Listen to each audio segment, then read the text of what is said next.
तो समझिए आप, अनुच्छेद 22 क्या है और इसका संबंध किससे है। आर्टिकल 22 कहता है कुछ दशाओं में गिरफ्तारी से संरक्षण।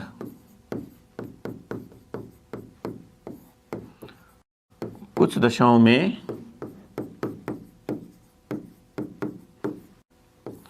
गिरफ्तारी से संरक्षण की बात करता है आर्टिकल 22।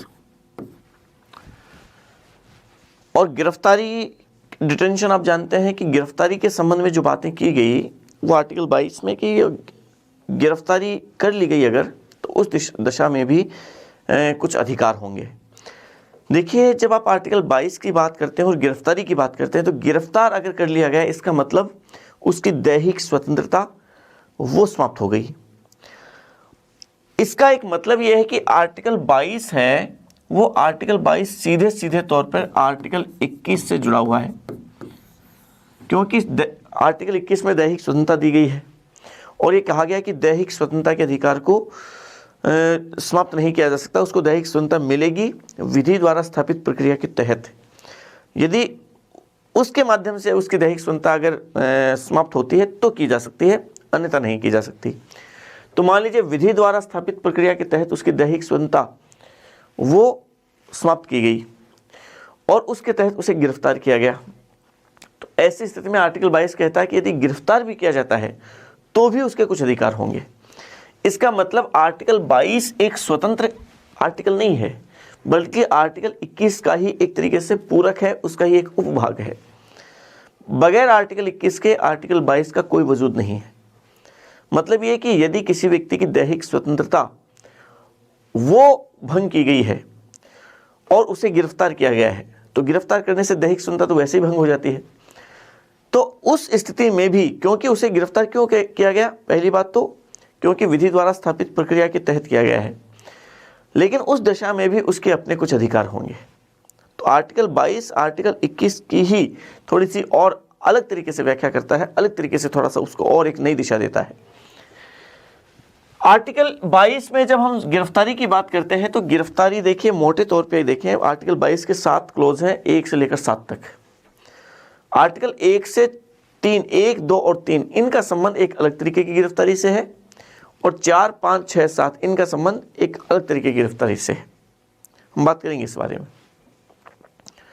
2 तरीके की गिरफ्तारी होती है। डिटेंशन होता है 2 तरीके का। डिटेंशन मतलब गिरफ्तारी। डिटेंशन 2 तरीके का होता है।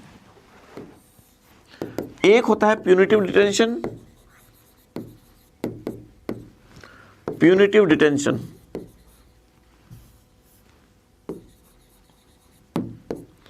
और एक होता है प्रिवेंटिव डिटेंशन।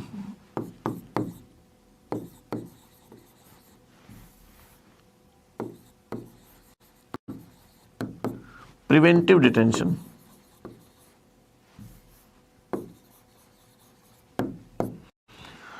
प्यूनिटिव डिटेंशन का मतलब है दंडात्मक निरोध या दंडात्मक गिरफ्तारी।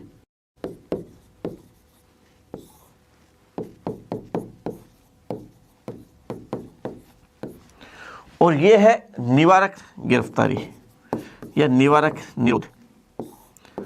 ये 2 तरीके की गिरफ्तारी होती है, समझना आप।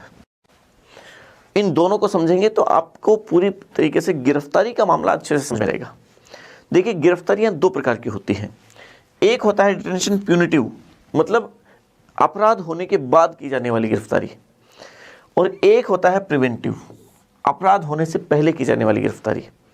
मतलब एक गिरफ्तारी तो हुई, घटना घटी, कोई भी घटना घटी, उस घटना घटने के बाद में उसके परिणाम स्वरूप होने वाली गिरफ्तारी। अब बाद में गिरफ्तारी वो भी 2 प्रकार की होती है। ये दंडात्मक गिरफ्तारी भी 2 प्रकार की होती है। एक गिरफ्तारी तो इसके तहत होती है वो न्यायालय द्वारा निर्णय दिए जाने से पहले की गिरफ्तारी, जो कि ट्रायल चलती है, उसके तहत अगर गिरफ्तारी है किसी व्यक्ति की आशंका के आधार पे, तो वो एक गिरफ्तारी तो वो, और एक गिरफ्तारी न्यायालय द्वारा निर्णय दिए जाने के बाद में होने वाली गिरफ्तारी, और वो गिरफ्तारी एक सज़ा के रूप में होती है। वो दंड के रूप में होती है, वो सज़ा के रूप में है कि उसको सज़ा सुना दी गई 2 साल की गिरफ्तारी, तो 2 साल तक। और ये गिरफ्तारी किसी व्यक्ति को अपराधी के रूप में नहीं है बल्कि अभियुक्त के रूप में, ये तो उसे अभियुक्त के रूप में गिरफ्तारी है, उसके ऊपर आरोप है इसलिए गिरफ्तारी है। आरोप हो सकता है कि सिद्ध हो भी सके ना भी हो सके, और ये उसकी अपराधी के रूप में गिरफ्तारी है। अपराधी तो मतलब साबित हो गया, कोर्ट ने कह दिया अपराधी है वो। अभियुक्त का मतलब अपराधी अभी तक उसको अपराधी के रूप में ट्रीट किया जा रहा है, बाकी अपराधी घोषित नहीं किया न्यायालय ने, वो आरोपी है अभी तक, उसके ऊपर आरोप अभी सिद्ध हुए नहीं है बल्कि उस प्रोसेस में है। और यह है गिरफ्तारी किसी घटना के घटित होने से पहले की जाने वाली गिरफ्तारी। तो देखें आर्टिकल 22 में 1 से लेकर 7 तक की बात है। तो इस प्यूनिटिव डिटेंशन का संबंध आर्टिकल 22 1 से लेकर आर्टिकल 22 3 तक का संबंध है, वो तो है प्यूनिटिव डिटेंशन। और प्रिवेंटिव डिटेंशन का जो संबंध है वो आर्टिकल 22 4 से शुरू होता है और आर्टिकल 22 7 तक। इसका संबंध आपके प्रिवेंटिव डिटेंशन से है। प्रिवेंटिव डिटेंशन मतलब घटना घटित होने से पहले की जाने वाली गिरफ्तारी। पहले गिरफ्तार क्यों किया गया? घटना तो घटित हुई नहीं। तो किसी गंभीर किस्म के अपराध को रोकने के लिए, किसी गंभीर किस्म की घटना को रोकने के लिए, उस घटना से पहले ही किसी आशंकित व्यक्ति को, जो कि उस घटना को घटित कर सकता है, की जाने वाली गिरफ्तारी निवारक निरोध कहलाती है। प्रिवेंटिव डिटेंशन, प्रिवेंट मानी रोकना, मतलब उस घटना को होने से रोकना। जैसे मान लीजिए कोई व्यक्ति बम लेके जा रहा है, तो ये थोड़ी ना होगा कि भाई कर लेंगे गिरफ्तार, अभी तो उसने घटना हुई नहीं है अभी तक। जब घटना घटित होगी उसके बाद करेंगे गिरफ्तारी, पहले कैसे करें? तो उस घटना को घटित होने से रोकने के लिए उस व्यक्ति को पहले से जो गिरफ्तार किया गया वो निवारक निरोध है। और निवारक निरोध इसलिए किया जाता, विधियां बनाई जाती है और वो इसलिए किया जाता है ताकि किसी गंभीर किस्म के अपराध को होने से रोका जा सके। ठीक है, ये 2 प्रकार की गिरफ्तारियां हैं। अब आप समझिए, पहले तो आप प्यूनिटिव डिटेंशन में ये 3 प्रकार की ये आर्टिकल्स हैं ये, और फिर हम देखते हैं प्रिवेंटिव डिटेंशन में आगे की बातें। तो प्यूनिटिव डिटेंशन में तो कौन से अधिकार हैं, दंडात्मक निरोध में तो कौन से अधिकार हैं, और निवारक निरोध में कौन से अधिकार हैं? 2 प्रकार के अधिकार हैं, समझिए आप। प्यूनिटिव डिटेंशन में मतलब दंडात्मक निरोध जो है उसमें गिरफ्तारी जो है वो आर्टिकल 22 1 और 2, अनुच्छेद 22 1 और आर्टिकल 22 2, इन 2 में 3 प्रकार के अधिकारों की बात की गई है। ये प्यूनिटिव डिटेंशन की कह रहा हूं मैं, अपराध होने के बाद में जो गिरफ्तारी की जा रही है उस गिरफ्तारी की दिशा में 3 प्रकार के अधिकार हैं। आर्टिकल 22 1 में 2 अधिकार हैं। पहला अधिकार तो क्या है? गिरफ्तारी का कारण जानने का अधिकार। प्रत्येक व्यक्ति को गिरफ्तारी का कारण जानने का अधिकार है।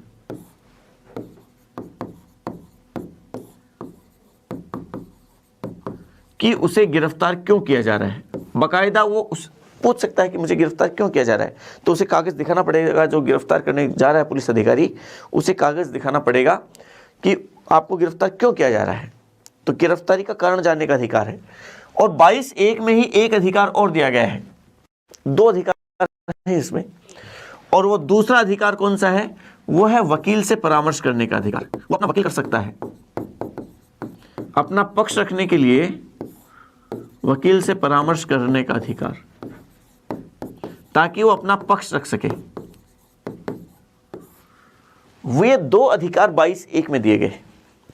22 2 में एक अधिकार है, और वो अधिकार है 24 घंटे के भीतर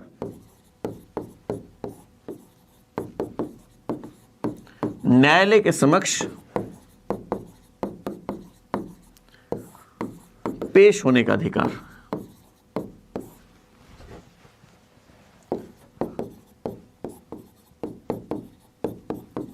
पेश होने का अधिकार कि यदि किसी व्यक्ति को गिरफ्तार किया गया है तो उसकी गिरफ्तारी के समय से 24 घंटे की अवधि में उसे न्यायालय के समक्ष पेश करना ही पड़ेगा।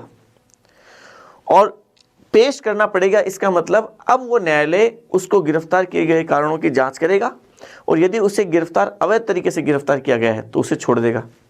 इसका मतलब अगर गिरफ्तार गलत तरीके से हुआ भी है कोई व्यक्ति तो अधिकतम 24 घंटे तक रह सकता है। तो ये दबाव रहता है पुलिस पर भी कि उसे जो गिरफ्तार किया जा रहा है वो पर्याप्त वजह है कि नहीं है, वरना कोर्ट छोड़ देगा उसे। तो ये 24 घंटे के भीतर उसे न्यायालय के समक्ष पेश करने का अधिकार, इसका मतलब उसे जबरदस्ती गलत तरीके से 24 घंटे जिससे ज़्यादा समय तक गिरफ्तार नहीं रखा जा सकता। तो ये व्यक्ति की स्वतंत्रता को बढ़ाता है। समझ रहे हैं आप? ये 3 अधिकार हैं ये, और ये तीसरा अधिकार वो इस 22(2) के तहत मिलता है।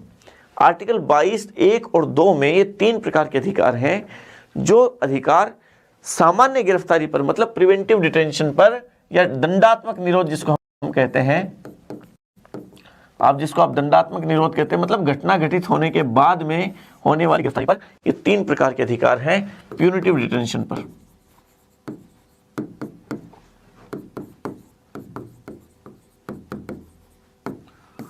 ठीक है, ये ध्यान रखें आप। लेकिन 22(3) एक बात और कहता है, ये अधिकार नहीं है, बस एक बात कहता है। और 22(3) क्या कहता है वो समझना आप। 22(3) कहता है कि ये जो तीनों अधिकार हैं, ये तीनों अधिकार 2 प्रकार के लोगों को प्राप्त नहीं होंगे। मतलब 22(1) और 2 के तहत जो अधिकार दिए गए, ये 2 प्रकार के लोगों को प्राप्त नहीं होंगे। किस किस को प्राप्त नहीं होंगे? एक तो ये प्राप्त नहीं होंगे शत्रु देश के निवासी को,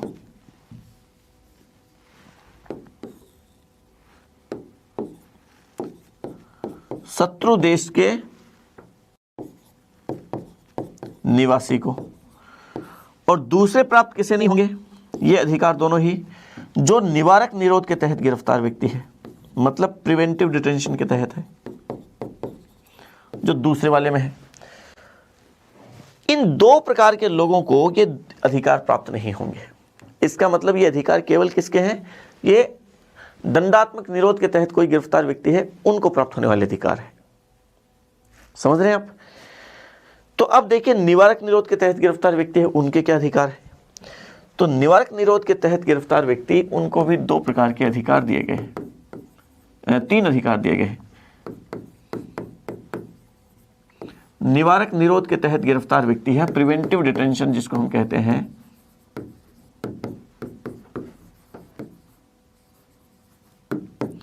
उसके तहत गिरफ्तार व्यक्ति के भी 3 अधिकार हैं। पहला अधिकार कहता है कि उसे अधिकतम 3 माह तक ही गिरफ्तार रखा जा सकता है। यह कहा गया।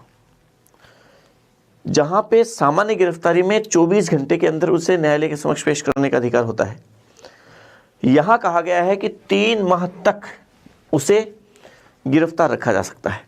ध्यान से समझना ये बात। और यदि उसे 3 माह से अधिक समय तक गिरफ्तार रखना है तो ऐसा केवल और केवल कब हो सकता है? जब ऐसा कोई एक ऐसा सलाहकार बोर्ड इस बारे में सलाह दे, वो सिफारिश करे कि उसे पर्याप्त कारण है कि उसे गिरफ्तार रखा जाए 3 माह से अधिक समय तक भी। यदि एक ऐसा सलाहकार बोर्ड इस बारे में सिफारिश करेगा, जिस सलाहकार बोर्ड का अध्यक्ष कौन होगा? किसी हाईकोर्ट के न्यायाधीश, हाईकोर्ट का या तो न्यायाधीश या फिर उसके समकक्ष या फिर इसके कोई समकक्ष योग्यता वाला व्यक्ति।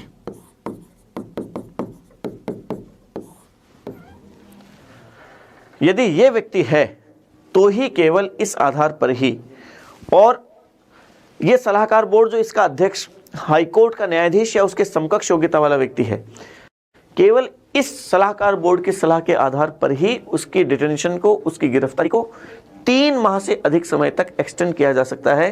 3 माह से अधिक समय तक उसे जारी रखा जा सकता है। समझना है बात को ध्यान से कि इस प्रिवेंटिव डिटेंशन के तहत गिरफ्तार व्यक्ति, उसको 3 माह से अधिक समय तक यदि गिरफ्तार रखा जाना है तो केवल एक ही वजह से रखा जा सकता है कि उसे किसी ऐसे सलाहकार बोर्ड ने, जिसका अध्यक्ष हाई कोर्ट का न्यायाधीश या उसके समकक्ष योग्यता वाले व्यक्ति है, उसने ऐसी सिफारिश की है। यदि उसने ऐसी कोई सिफारिश नहीं की है तो उसे 3 माह से अधिक समय तक गिरफ्तार नहीं रखा जा सकता। एक अधिकार उसका ये है। दूसरा अधिकार है कि उसे गिरफ्तारी का कारण जानने का अधिकार। कि उसे यथाशीघ्र गिरफ्तारी के बाद उसे कारण बताया जाए कि उसे क्यों गिरफ्तार किया गया, गिरफ्तारी का कारण जानने का अधिकार।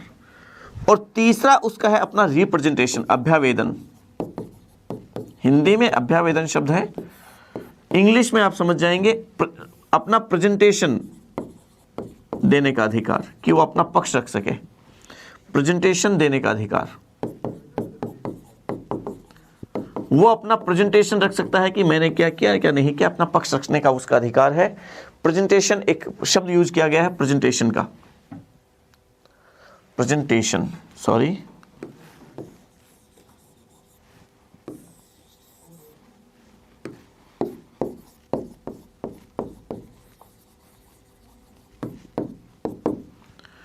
प्रेजेंटेशन, अपना प्रेजेंटेशन देने का उसे अपना अधिकार है।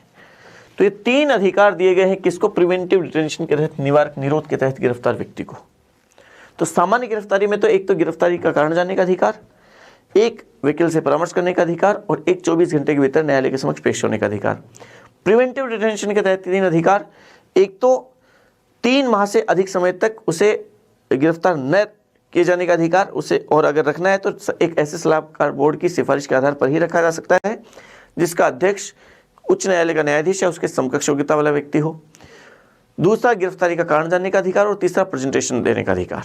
3 अधिकार हैं उसके आर्टिकल 22 के तहत।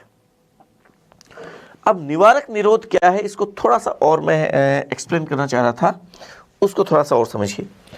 निवारक निरोध का मतलब एक ऐसी गिरफ्तारी जो अपराध होने से पूर्व ही उस अपराध को रोकने के लिए गिरफ्तारी की जाती है। किसी हिंसक, किसी भयंकर, किसी बहुत ही ये समझिए कि अप्रत्याशित और बहुत ही घातक किस्म की किसी घटना को रोकने के लिए, और ख़ासतौर से आतंकवादी घटनाएं इसके दायरे में आती है, रोकने के लिए जो पहले ही गिरफ्तारी की जा रही है वो निवारक निरोध कहलाता है।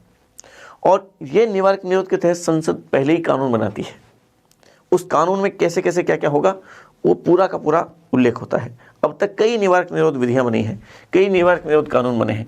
मैं उदाहरण देता हूं। एक तो निवारक निरोध अधिनियम, संसद ने जो कानून बनाए हैं अब तक, मैं आपको बता देता हूं।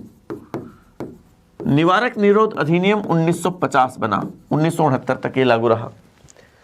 दूसरा मीसा एक्ट बना, maintenance of internal security act, maintenance of internal security act 1971 का।